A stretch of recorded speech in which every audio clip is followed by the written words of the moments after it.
그릇 오세영. 깨진 그릇은 칼날이 된다. 절제와 균형의 중심에서 빗나간 힘. 부서진 원은 모를 세우고 이성의 차가운 눈을 뜨게 한다.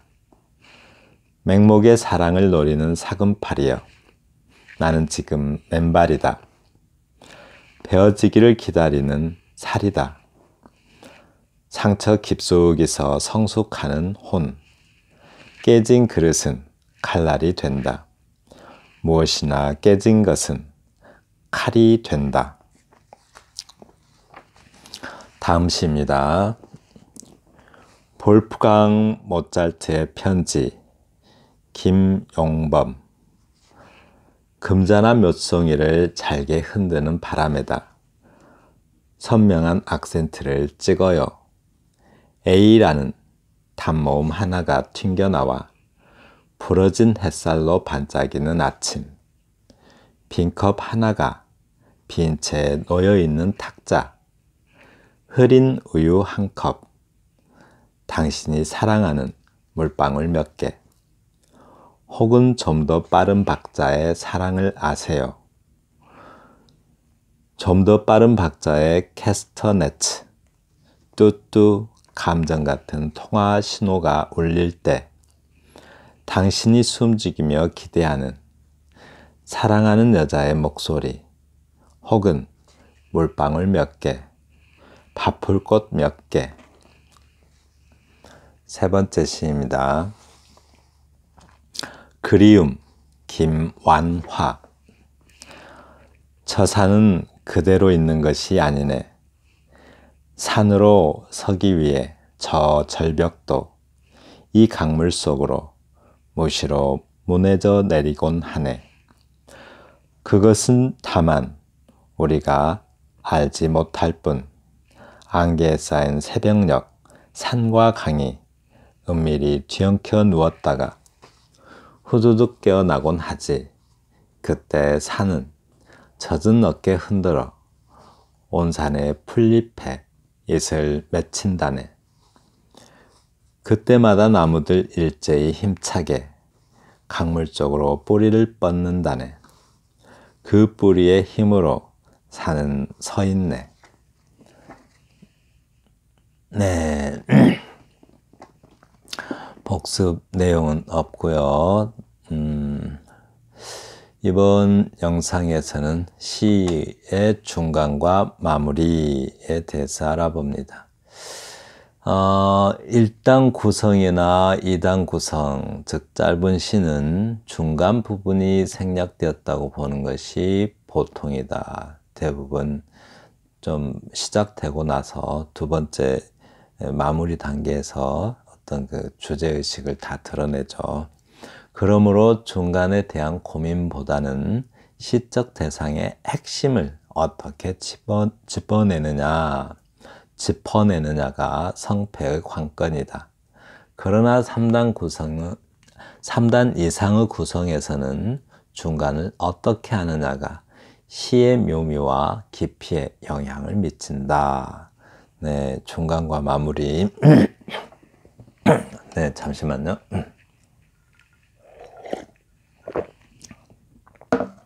네, 제주 삼다수입니다. 네, 이 중간을 어떻게 하느냐, 네, 중간을 어떻게 해서 멋진 시가 되는지 한번 살펴보겠습니다. 그릇, 오세영 시인의 시고요. 그릇이래요, 그릇. 그릇을 먼저 이렇게, 그릇이 뭘까? 그릇 하면은 왠지 그 왜, 뭔가를 담을 수 있는 어떤 그 도구죠. 근데 이제 그릇은 대부분 둥글둥글하게 생겼죠. 둥글둥글하니까 담을 수 있는 겁니다. 둥글둥글하지 않고 모나거나 그러면은 뭔가 아무것도 담을 수가 없게 되겠죠. 네, 그렇습니다. 그래서 깨진 그릇은 칼날이 된다라고 탁 어떤 정의를 탁 던져요. 어떤 깨진 그릇은 칼날이 된다. 한마디로 그릇은 둥글둥글한데 어떤 둥글둥글한 어떤 감성 같은 것이 깨지면 칼날이 된다고, 뭔가 날카로움이 된다라는 건데, 어쩌면 시 전체적 흐름으로 봐서는 좀 어떤 둥근 감성이 깨지면 날카로운 이성이 된다라고도 볼 수가 있을 것 같아요. 네, 그러니까 둥근 것이 깨지면 아주 각을 세우고 날카로워진대요. 절제와 균형의 중심에서 빗나간 힘, 네, 깨진 것의 힘이죠. 부서진 원에 모를 세우고 이성에 차가운 눈을 뜨게 한다. 1년을 그대로 받아왔죠. 그런 걸로 봐서 기승 이렇게 연결되는 것 같아요. 기승전결로 승에 해당되는 것 같습니다. 그러니까 승은 약간 전개의 느낌이 있죠. 1년을 받아서 그것을 좀 더 구체화하고 어떤 사유를 연장해서, 그러니까 깨짐과 칼날을 좀 더 구체화하고 있어요. 네, 여기 깨진 그릇이잖아요. 깨짐과 칼날을 여기서, 네, 그러면 구체화하고 있어요. 그러니까 절제와 균형의 중심에서 빗나간 힘. 절제와 균형의 중심은 원의 힘인데, 그죠? 부서진 원은 모를 세우고, 그 모를 세운데, 원이 부서지면 뭐가 생기죠? 네, 뭐가 생기고, 뭐가 있으면 또 각이 생기죠. 이성에 차가운 눈을 뜨게 한다라고 합니다. 네, 그리고 또 이번에 기승이면 전에 해당되겠죠. 기승전결 해가지고, 전은 뭐죠? 뭔가 전환, 뭔가 뭐 절정에 해당되죠. 전환이니까. 그래서 1년과 2년에서, 그러니까 둥근 감정과 뭐 날카로운 이성에 대한 어떤 좀 전환, 그러니까 읽어보시면 맹목의 사랑을 노리는 사금파려, 이렇게 사랑으로 이렇게 딱 전환이 되잖아요. 이렇게 나는 지금 맨발이다, 베어지기를 기다리는 살이다, 상처 깊숙이서 성숙하는 혼이라고 합니다. 이렇게 이제 그릇 이야기가, 깨진 그릇의 이야기가 사랑의 이야기로 이렇게 전환이 이루어져요. 네, 확 전환되죠. 그러니까 사랑에 빠져서 상처를 받고, 상처를 받으면서 더욱 성숙한 정신을 갖겠다는 어떤 결연한 의지 같아요. 네, 이렇게 사랑의 문제로, 깨진 그릇의 문제에서 사랑의 문제로 확 전환이 돼요. 그게 바로 전에 해당됩니다. 전환을 좀 절정의 의미로 받아들이면 좋겠어요. 만약에 기승전결에서 승이 전개의 의미라면 전은 전환의, 즉 절정의 의미라고 생각해 주시면 되겠습니다. 네, 그러면 이 결이 나와야겠죠. 깨진 그릇은 칼날이 된다. 무엇이나 깨진 것은 칼날이 된다라고 하는데, 왠지 1년에서 나왔던 깨진 그릇은 칼날이 된다라는 말이 다시 한번 반복됨으로써 이런 거를 뭐라 그래요? 수미상관이라고 하죠. 수미상관, 또 수미쌍관이라고도 부르고, 또 수미상응이라고도 해요. 수미상응. 네. 그러니까 수미상관에 의해서 뭔가 주제의식을 좀 선명하게 드러내고 있죠. 깨진 그릇은 칼날이 된다. 무엇이나 깨진 것은 칼날이 된다라고 합니다. 그러니까 1년에서 칼날이 되는 것과, 그리고 깨진 그릇이 칼날이 된 것과, 이 결에서 깨진 그릇이 칼날이 된 것은 상당한 차이가 있는 것 같아요. 1년에서는 어떤 둥근 감성이 깨지면 어떤 날카로움이 되죠. 이렇게 이성이 되고, 남에게 뭔가의 상처를 남길 수 있는 그런 칼날이라면, 여기서 이제 깨진 그릇이 칼날이 된다라고 하는 것은, 그러니까 1년에서는 아까 말했듯이 날카로운 이성이라고 볼 수 있지만, 여기서 칼은 뭔가 그럼에도 상처를 받을 수 있는, 그러니까 어떤 결연한 정신이라고 보는 것이 좀 타당할 것 같습니다. 네, 이렇게 마지막 연에서 주제의식을 확 드러내는 것. 네. 그러니까 이제 결은 마무리에 해당되는데, 그러니까 시의 마무리를 할 때는 딱 두 가지만 기억해 주세요. 하나는 깊은 여운을 남기거나, 딱 두 가지요. 마무리 때는 깊은 여운을 남기거나, 그렇지 않으면 주제의식을 선명하게 드러내거나, 이 경우에는 좀 주제의식을 선명하게 드러낸 경우다라고 말할 수가 있겠죠. 네, 그렇습니다. 다음 시 보겠습니다. 볼프강 모차르트의 편지, 김용범 시인의 시입니다.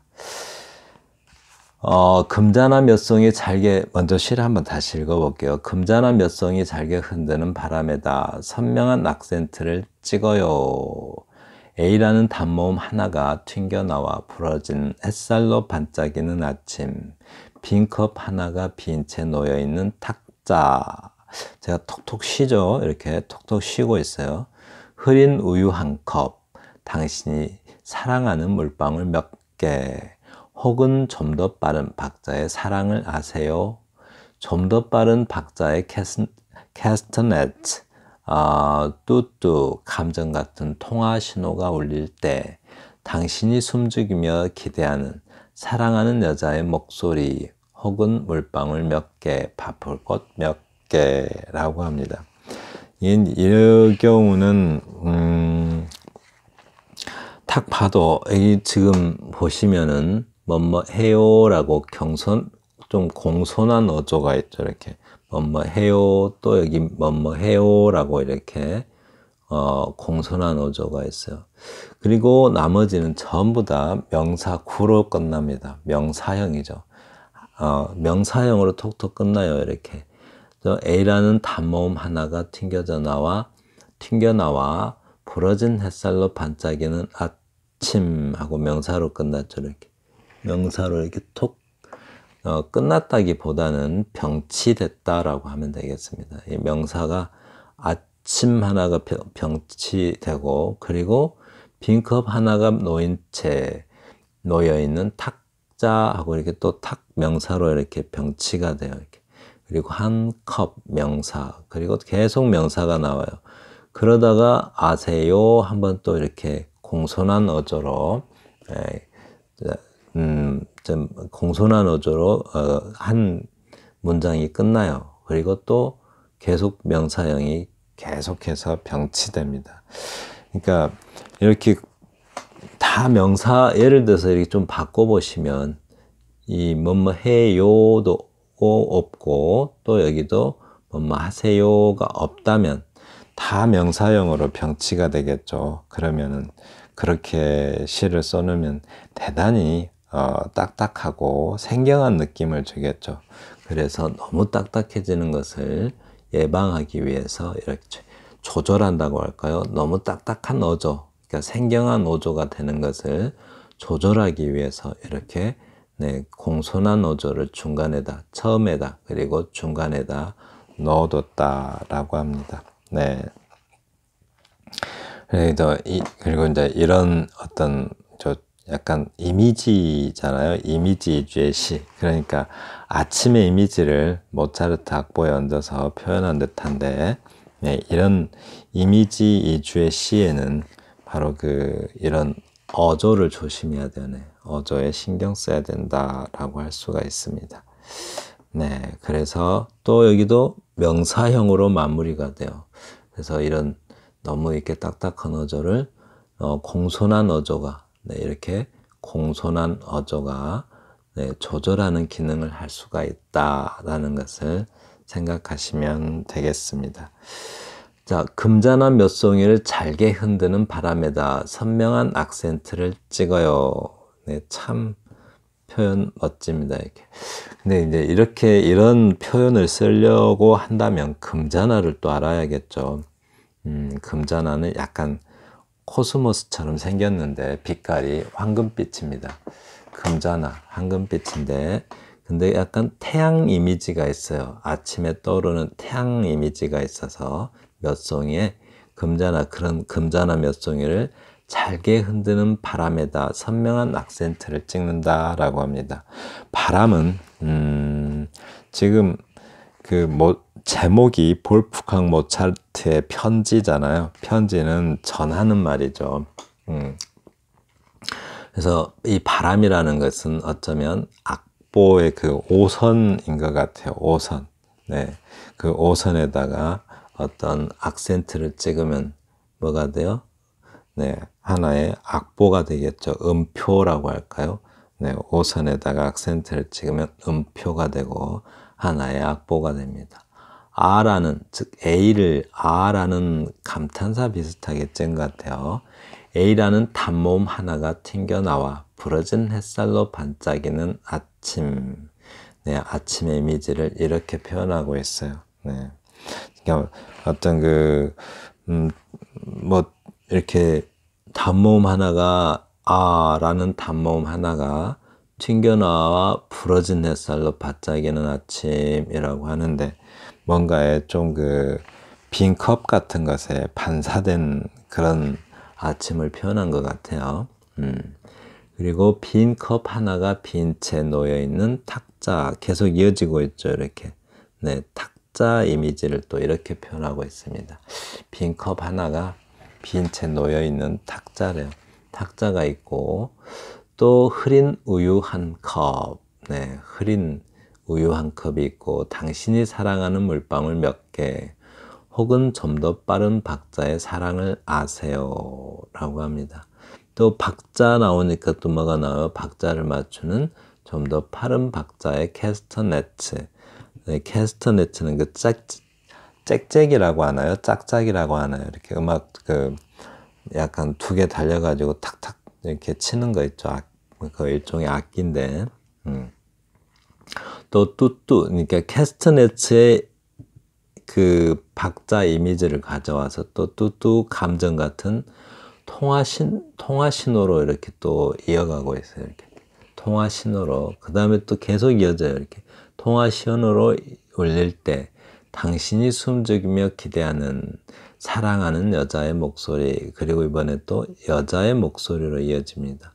혹은 물방울 몇 개, 네, 아주 영롱한 느낌, 그리고 파풀꽃 몇 개라고 이렇게, 네, 아침의 이미지를 모차르트 악보에 얹어서 이렇게 표현하고 있어요.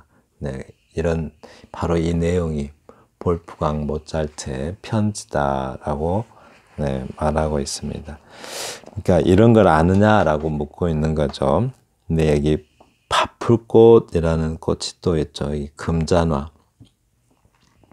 금잔화 이미지하고 파풀꽃 이미지. 이렇게 금잔화는 노란 네, 햇살 같은 이미지인데, 모습인데, 파풀꽃은 분홍색. 이것도 뭐 약간 꽃분홍이라고 할까요? 그런 꽃분홍에 약간 하얀 쌀알 같은 어떤 점이 있어요. 꽃잎에. 네, 그 꽃잎에 점이 있어서 마치 햇살이 그 안에서 잠시 잠든 듯한 느낌. 잠든 건 좀 이상한가요? 햇살이 좀 머물러 있는 듯한 느낌. 파풀꽃은 네, 분홍빛의 쌀알 같은 밥알 같은 어떤 알갱이 두 개가 딱 찍혀 있는 것처럼 보이는데, 그러니까 우리 흔히 꽃며느리 파풀꽃이라는 게 아마 정식 명칭일 거예요. 며느리 파풀꽃이라고 많이 부르죠. 그런데 정식 이름은 꽃며느리 파풀꽃이라고 해요. 근데 왜 이게 며느리 파풀꽃인가를 좀 거기에 얽힌 설화가 있는데, 옛날에는 며느리가 밥을 하면 익었는지 안 익었는지 이렇게 이렇게 보다가 며느리 볼에 밥풀이 좀 묻어 있었대요. 그런데 먼저 밥에다가 이렇게 맛을 봤다고 아무튼 좀 슬픈 일이 벌어졌나 봐요. 네. 그래서 그런 어떤 설화가 있어요. 며느리가 쌀 익었는지 안 익었는지 보려다가 아마 죽었던가 그랬던 것 같아요. 네. 제가 아주 오래전에 이 며느리 파풀꽃이라는 소재를 가지고 시를 써가지고 아주 오래전에 어렸을 때 네, 대상 받았어요. 백일장에서. 네, 그런 일이 있었습니다. 그리움 그리움 김완화. 여기서 구성 설명을 했나요? 구성?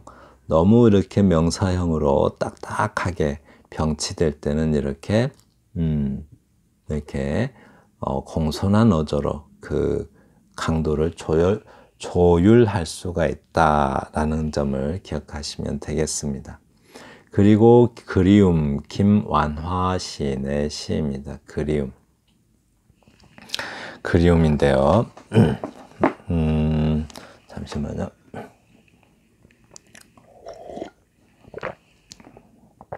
그리움. 저 산은 이제 이 또 제목을 잘 보셔야 돼요. 그리움이래요. 그리움.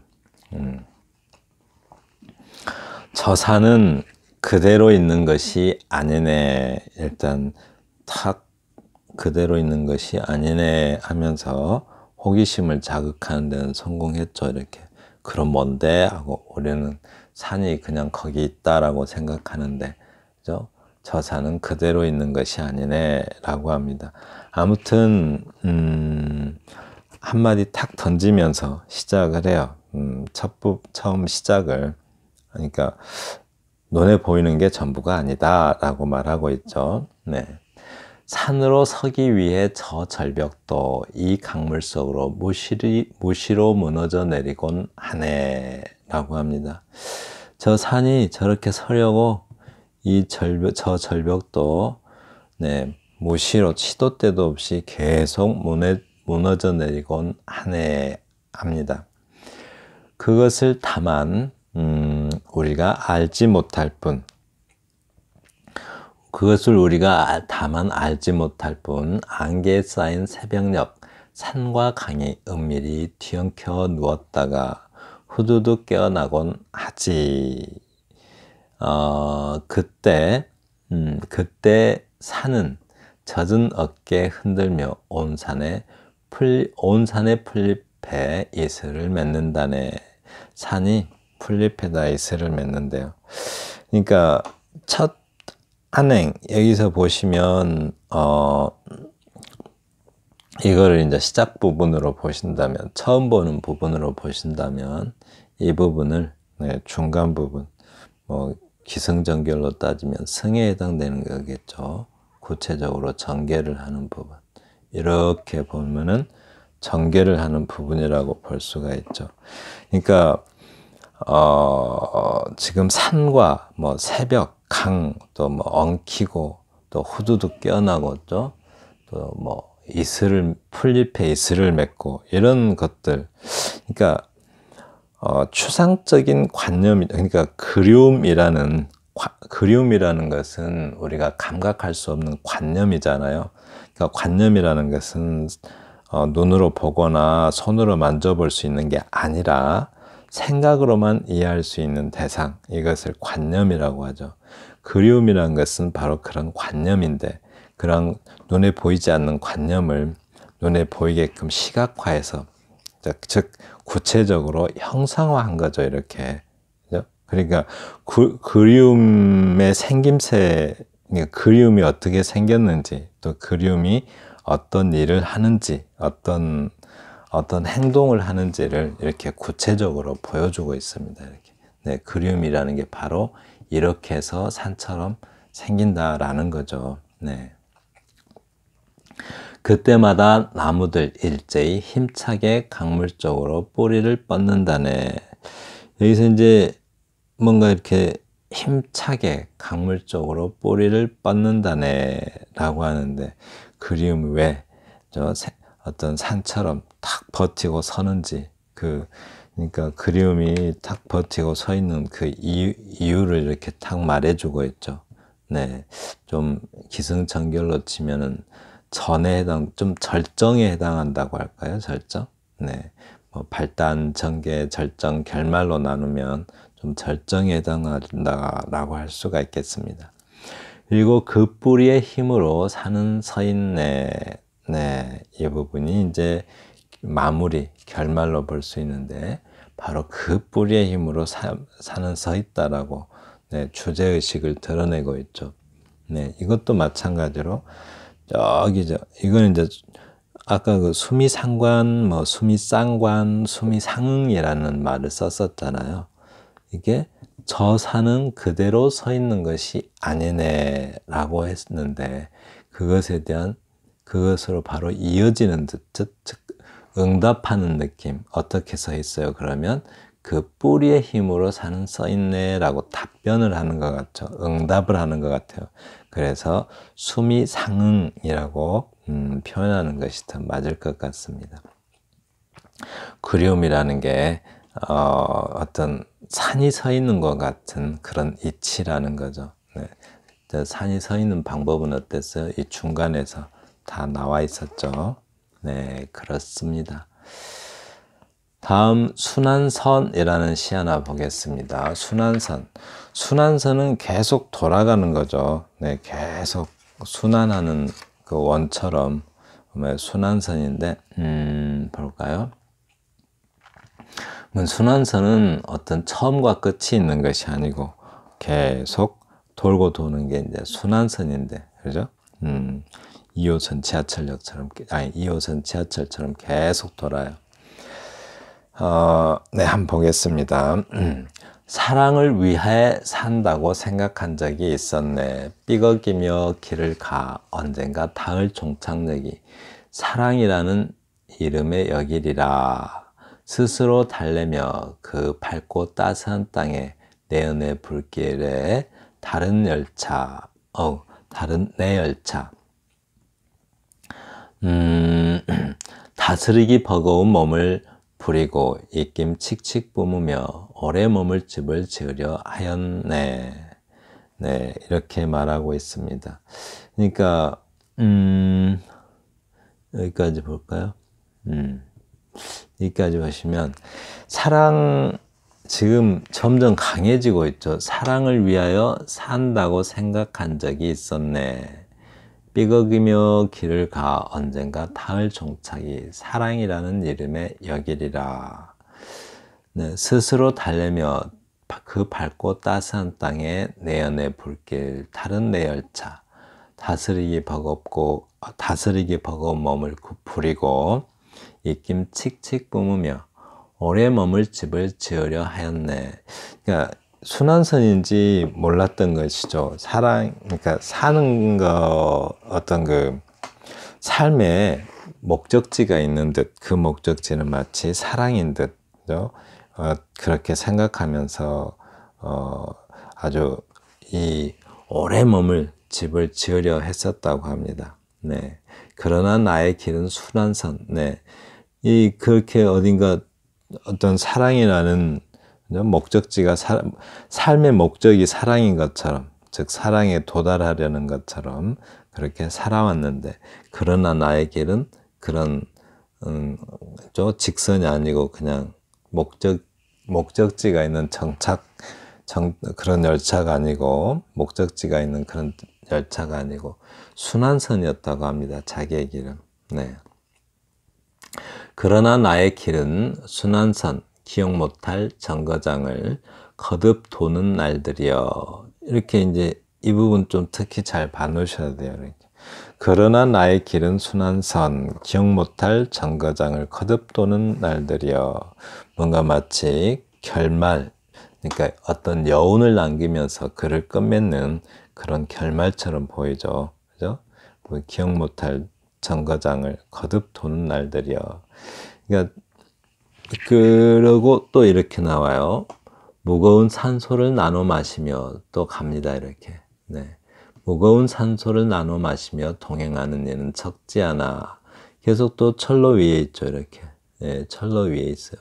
동행하는 이는 적지 않으나 떠나는 역과 내리는 역이 여기 저마다 달라. 황망히 제 길을 찾아 멀어지나니 천장에서 하늘에서는 너도 역 하나 골라 내려라 재촉하는데 이제 삶을 위해 살아가라고 윽박지르네. 이제 살아남기 위해 사랑하라고 속삭이네 라고 합니다. 이제 현실은, 그러니까 사랑하기 위해서 저 윗부분에서는, 사랑하기 위해서 마치 사는 것처럼, 네, 그런 어떤 삶을 살아왔는데, 이제는 뭐예요? 사랑도 살기 위해서 하는 것이라는 거죠.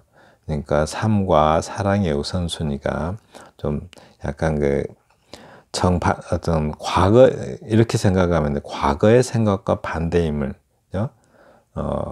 과거의 생각과 반대임을 깨닫고, 머뭇거리며 여운이 남는데, 마치 이 부분이, 그죠? 이 부분이 이 결말 부분에 바로 이 부분 뒤에 마지막에 와야 할 것 같은 느낌이 들어요. 왜냐하면 여기서는 아니 어디있지? 이제요. 그러나 나의 길은 순한 선이라고 했잖아요. 그런데 저 위에서도 직선인데 여기서 계속 그 직선의 길을 정착역마다 하나씩 내리면서 또 내리는 역도 다른데 계속 직선으로 가고 있죠. 그런데 여기서는 알고 보니까 그러나 나의 길은 순한 선이라고요. 기억 못할 정거장을 거듭 도는 날들이요. 이렇게. 그러니까 이 부분이 바로 맨 뒤에 와야 될 것 같은데 가운데 왔어요. 이렇게. 그러니까 이런 결말, 어떤 결말이 가운데 자리에 이렇게 돌고 있는 것 같은데, 그러니까 주제의식을 가운데다 이렇게 넣어놨어요. 그것은 아마도 이 앞부분이, 앞부분과 뒷부분을 대조하기 위해서 이렇게 해놓은 것 같아요. 네, 위에서는 점점점 심해져 가는데, 여기서는 점점점 약해져 가는 듯한 느낌. 네, 하나씩 내리고, 하나씩 내리고, 점점 비워가는 듯한 느낌이죠. 저 위에는 계속 태워가는 듯한 느낌네. 하나씩 한 사람 타고 두 사람 타고 이러듯이 그런 느낌인데, 아래서는 하나씩 내려가는, 하나씩 비워가는 느낌이죠.